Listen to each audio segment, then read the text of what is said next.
चलिए बच्चों, अगला क्वेश्चन देखते हैं। अगला क्वेश्चन है क्वेश्चन नंबर 19।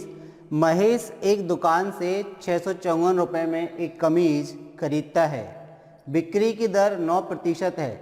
वह दुकानदार को शर्ट पर इतने रुपए कम करने को कहता है जिससे वह बिक्री कर के साथ शर्ट को 654 रुपये में खरीद सके। शर्ट की कीमत में की जाने वाली आवश्यक कमी क्या है? आपको 4 ऑप्शन गिवन है। देखिए, क्वेश्चन आपसे कह रहा है कि महेश जब एक दुकान पे शर्ट खरीदने जाता है तो अब बिक्री कर लगता है, यानी कि सेल्स टैक्स लगता है। अगर कोई सी चीज़ को आप खरीदते हैं तो गवर्नमेंट को कुछ उसका कर देना पड़ता है, टैक्स देना पड़ता है दुकानदार को। तो दुकानदार बोल रहा है कि भाई यदि 654 रुपये की शर्ट है तो उस पर आपको 9% का टैक्स भी लगेगा, यानी कि 654 का 9% निकाल के पहले 654 में जोड़ा जाएगा, फिर जो कीमत आएगी वो महेश को देनी पड़ेगी, ठीक है ना। लेकिन महेश कहता है कि भाई आप ऐसा कुछ कर लीजिए जिसके साथ हमारा बिक्री कर भी इंक्लूड हो जाए और 654 रुपये में हमें क्या मिल जाए, शर्ट मिल जाए, ठीक है। तो आपको बताना है कि दुकानदार ने कितने रुपए की शर्ट में जो है कमी की, और आपके पास ऑप्शन दिए हैं 74, 54, 84 और 64, ठीक है। तो ऐसे क्वेश्चन को कैसे सॉल्व करेंगे? हम मान के चलेंगे कि भाई शर्ट की जो कीमत है वो 100 रुपये है। कितनी है? 100 रुपये है। तो शर्ट की कीमत को हमने एज्यूम कर लिया 100 रुपये। शर्ट की कीमत हमने कितनी मान ली?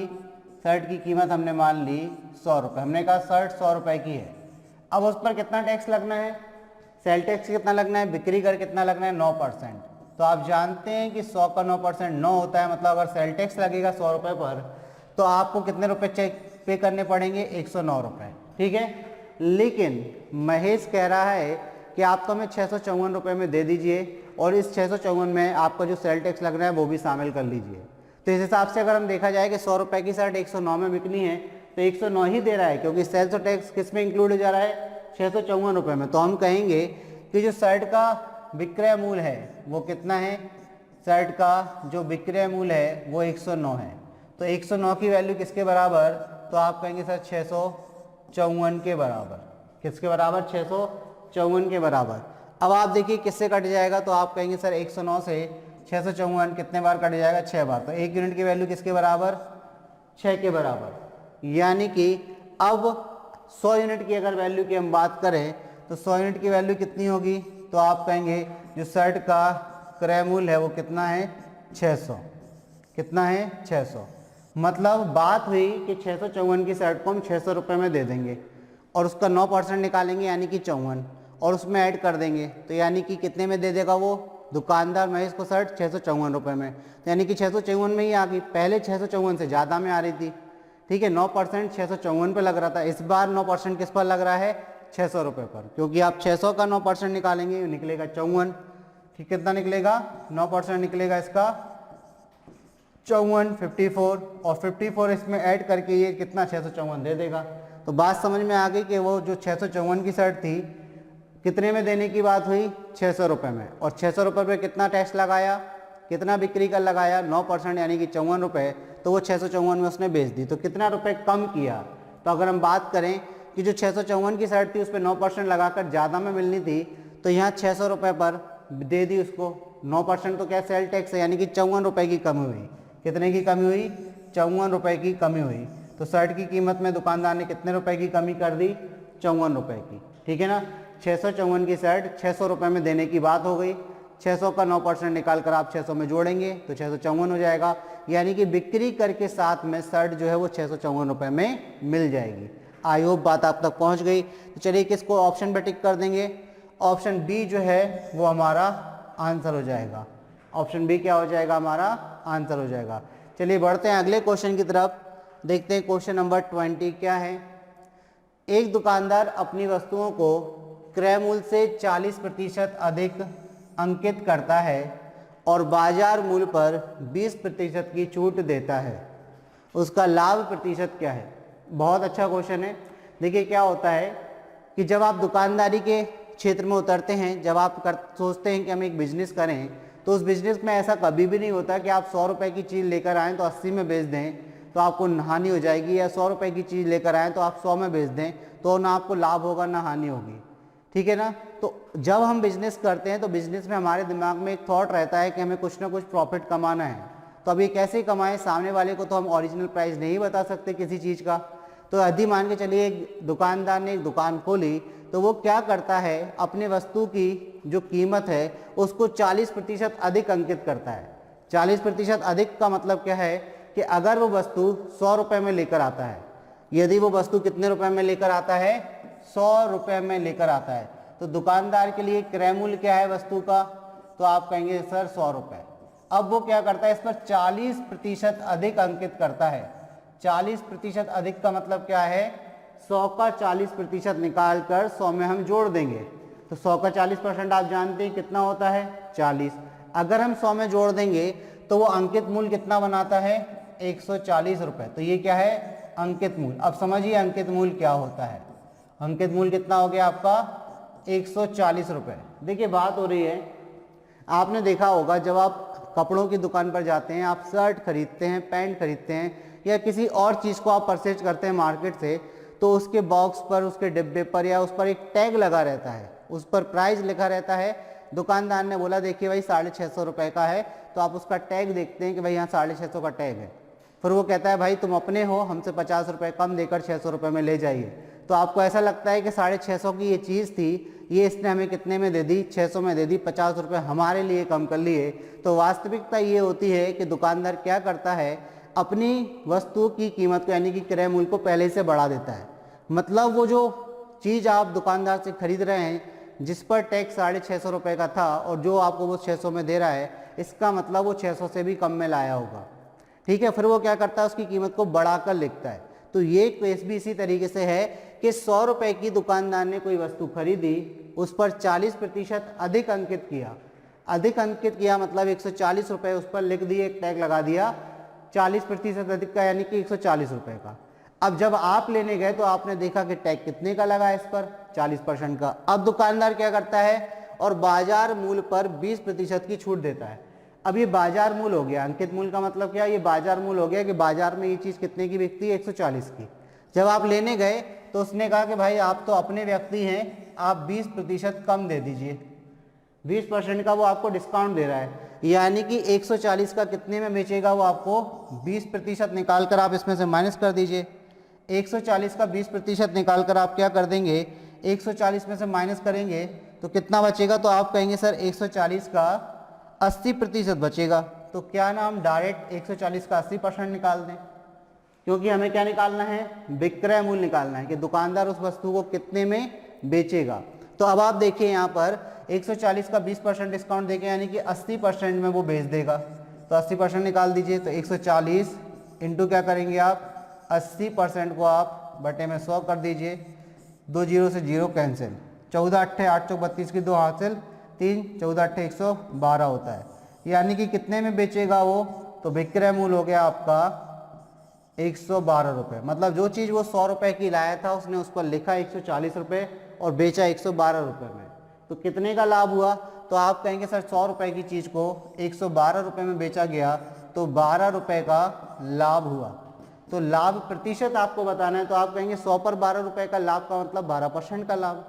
तो हम लाभ परसेंट कैसे निकालेंगे, तो हम जानते हैं कि लाभ प्रतिशत बराबर, देखिए पहले तो आपको पेपर में इसको निकालने की ज़रूरत नहीं है अब, क्योंकि 100 रुपये पर 12 रुपये का लाभ मतलब 12%, 100 रुपये पर 10 रुपये का लाभ मतलब 10%, 100 पर 15 रुपये का लाभ यानी कि 15%, 100 पर 20 रुपये का लाभ यानी कि 20%।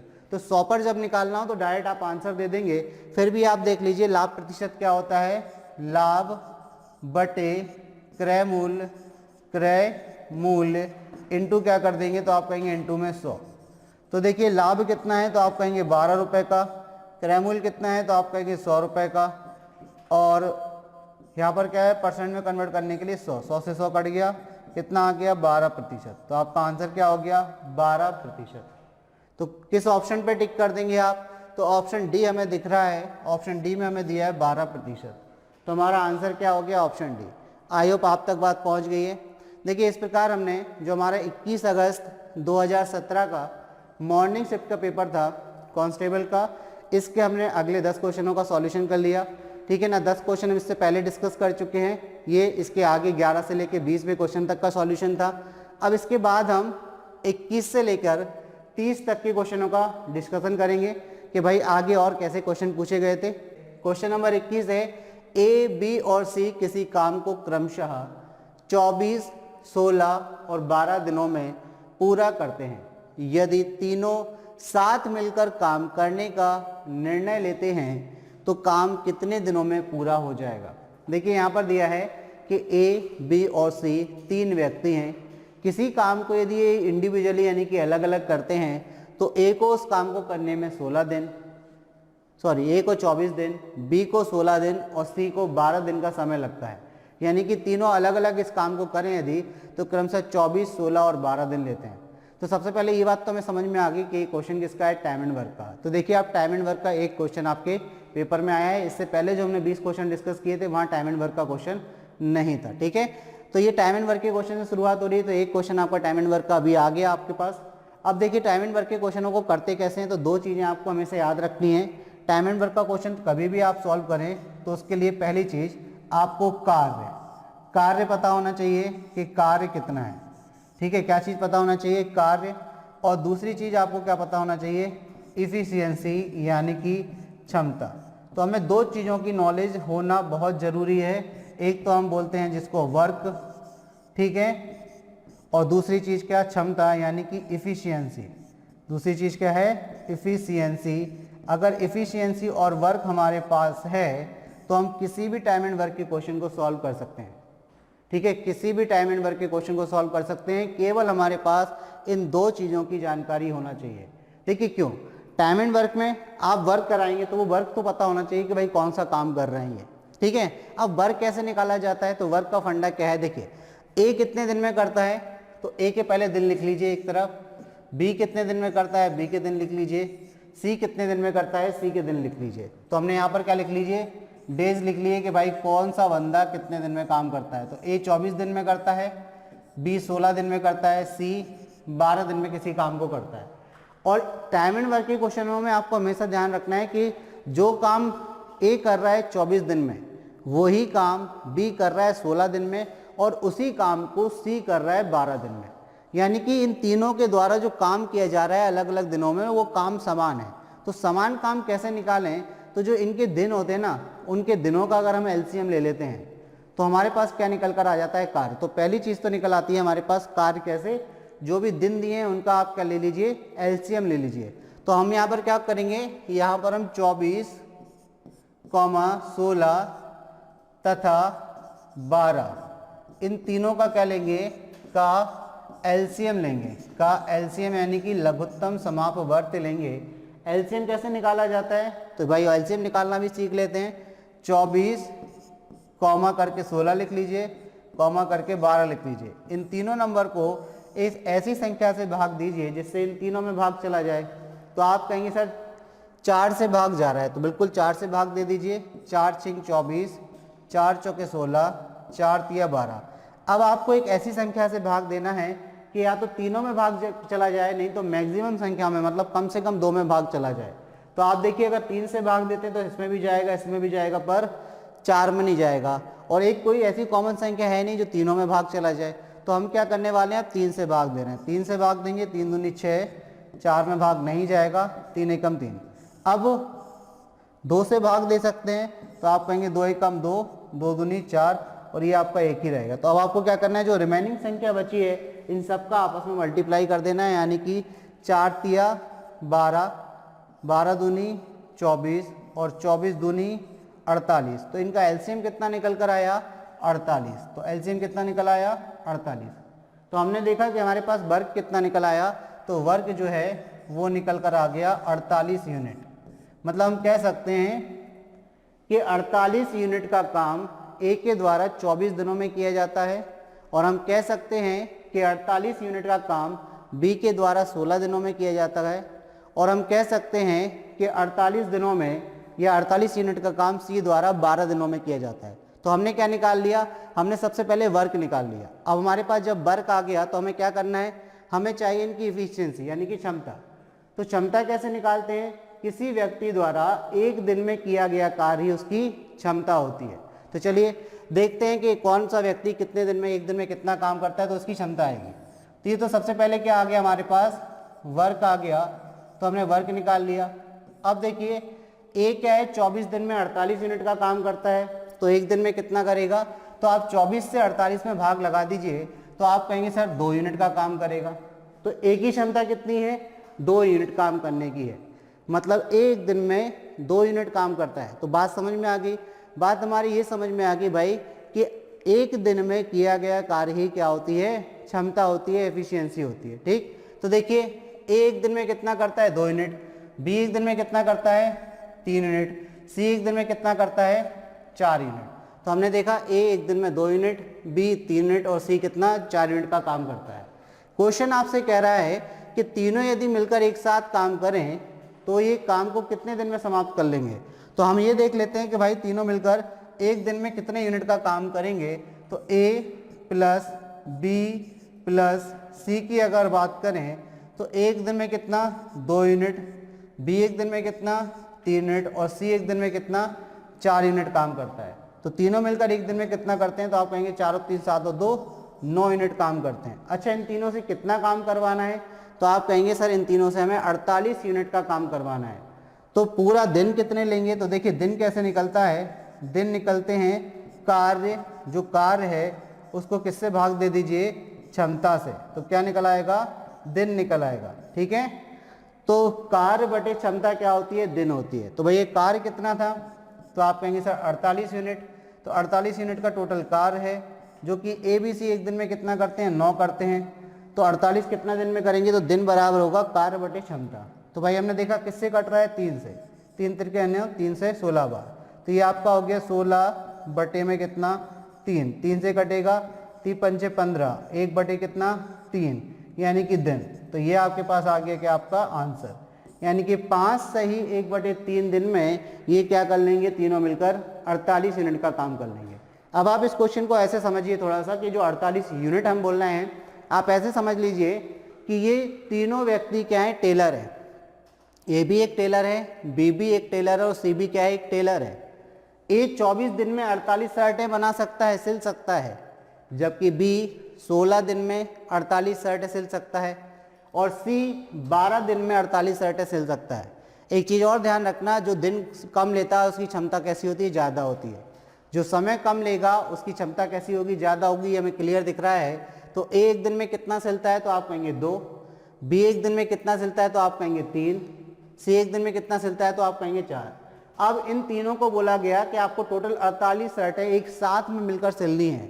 एक साथ में मिलकर सिलने का मतलब क्या है, एक कमरे में तीनों को बिठा दिया गया, उनको कपड़े की धान दे दी गई, धान बोलते हैं, खान बोलते हैं, जो भी बोलते हैं, मतलब एक गत्था दे दिया गया कपड़ों का इनको एक गत्था दे दिया गया कि भाई बोलिए आप 48 शर्टें बनाइए। तो अब ये क्या करेंगे भाई, ए तो एक दिन में 2 ही बना पाएगा ना, और बी 3 बना पाएगा, सी 4, क्योंकि इनकी एफिशिएंसी इतनी है एक दिन में।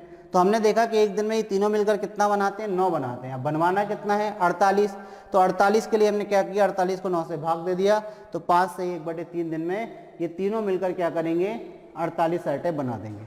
आई होप बात आप तक क्लियर है। तो टाइम एंड वर्क का क्वेश्चन जब भी आए तो आपको 2 चीज़ें याद रखनी है। वो 2 चीज़ें क्या है, एक तो आपके पास कार्य होना जरूरी है और दूसरी चीज़ आपके पास क्षमता होना जरूरी है। कार्य और क्षमता आपने निकाल ली तो टाइम एंड वर्क का ऐसा कोई क्वेश्चन हो नहीं सकता जो आपसे बने ना। ठीक है, चलिए बढ़ते हैं अगले क्वेश्चन की तरफ, देखते हैं अगला क्वेश्चन क्या है। तो नेक्स्ट क्वेश्चन है, एक कार्य को, देखिए फिर से टाइम एंड वर्क का क्वेश्चन आ गया। एक कार्य को 10 दिन में, बी उसी कार्य को 15 दिन में कर सकता है। यदि दोनों एक साथ कार्य करें तो कार्य पूर्ण करने में लगे दिनों की संख्या ज्ञात करें। तब आपको बात समझ में आ गई कि हमें क्या निकालना है, हमें एक तो वर्क निकालना है, ठीक है, और दूसरी चीज़ क्या निकालनी है, एफिशिएंसी निकालनी है। क्या निकालनी है, एफिशिएंसी निकालनी है कि एफिशिएंसी कितनी है। तो अगर हम बात करें तो कार्य को हम हिंदी में कहते हैं, वर्क को हम हिंदी में कहते हैं कार्य, और एफिशिएंसी को हम कहते हैं क्षमता। तो हमें कार्य और क्षमता निकालने का काम करना है, बस ये इतना सा काम करना है। कार्य कैसे निकलता है, जो दिन दिए गए हैं उसका एलसीएम लेके निकलता है, और जब हमारे पास कार्य आ जाएगा तो कार्य में हम दिनों से भाग दे देंगे तो क्या आ जाएगी, क्षमता आ जाएगी। तो अब बात करते हैं, यहाँ पर 2 व्यक्ति दिए हैं। एक व्यक्ति ए है जो किसी कार्य को कितने दिन में करता है। अगर हम इसके दिनों की बात करें तो ये 10 दिन में किसी काम को कर लेता है। जबकि बी व्यक्ति जो है उसी कार्य को कितने दिन में करता है, तो आप कहेंगे सर 15 दिनों में करता है। अगर आप यहाँ पर एलसीएम लेंगे दोनों का तो 10 और 15 का एलसीएम आएगा 30, तो एक दिन में कितना करेगा, 10 से भाग दे दीजिए तो आप कहेंगे 3 यूनिट। एक दिन में कितना काम करता है, 3 यूनिट का काम करता है। जबकि बी एक दिन में कितने यूनिट का काम करता है, तो आप कहेंगे 2 यूनिट का। 15 से भाग लगा दिया 30 में, ठीक है। अब दोनों मिलकर एक दिन में कितना करेंगे, तो ए प्लस बी दोनों मिलकर एक दिन में करेंगे 3 + 2 यानी कि 5 यूनिट का काम करेंगे। अब एक दिन में ये 5 यूनिट का काम करते हैं, इनको काम कितना करना है, 30 यूनिट। तो कितने दिन में कर लेंगे भाई, तो आपको पता है दिन होता है कार्य बटे में क्या, क्षमता। कार्य बटे में क्या, क्षमता। यदि कार्य को हम क्षमता से भाग देते तो दिन आ जाते हैं। तो ए और बी मिलकर एक दिन में 5 करते हैं, इनसे कितना काम कराना है, 30 बटे 5 कर देंगे तो कितना आ जाएगा, 6 दिन। यानी कि 6 दिन में ए और बी मिलकर, ये किसके दिन है, तो आप कहेंगे ए और बी दोनों के, मतलब ए और बी दोनों मिलकर 6 दिन में उस काम को कर लेंगे। किस ऑप्शन पे टिक कर देंगे आप, तो आप कहेंगे ऑप्शन ए जो है वो हमारा आंसर हो जाएगा। तो ऑप्शन ए क्या हो गया, आपका आंसर हो गया। आई होप बात क्लियर हो गई आपको। अब देखिए फर्स्ट क्वेश्चन में हमने समय लिया तो सेकंड क्वेश्चन कितनी जल्दी हो गया, और हमें कॉन्सेप्ट भी क्लियर हो गया साथ में, ठीक है ना। चलिए तो बढ़ते हैं अगले क्वेश्चन की तरफ।